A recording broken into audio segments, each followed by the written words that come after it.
یک نفر در زندگانی سخت کوشی می کند، یک نفر دیگر فقط آدم فروشی می کند.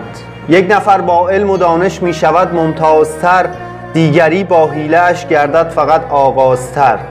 یک نفر دل را به مهر و معرفت نزدیک کرد، دیگری با کینه‌اش دنیای خود تاریک کرد. یک نفر لبخند دارد بر لبانش پر ز نور، دیگری در ظلمت است با قلب سرد و بی سرور. یک نفر سازش نوا دارد به آهنگ وفا، دیگری از بس که خودخواه است تنها مانده جا.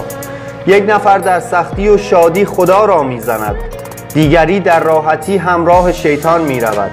زندگی یک لحظه است جانا، تو غفلت کم نما، راه خود پیدا کن و دل را ز ظلمت کن رها. این بدان ای همسفر دنیا امانت پیش ماست، آنچه میماند فقط کردار نیک و این صفاست.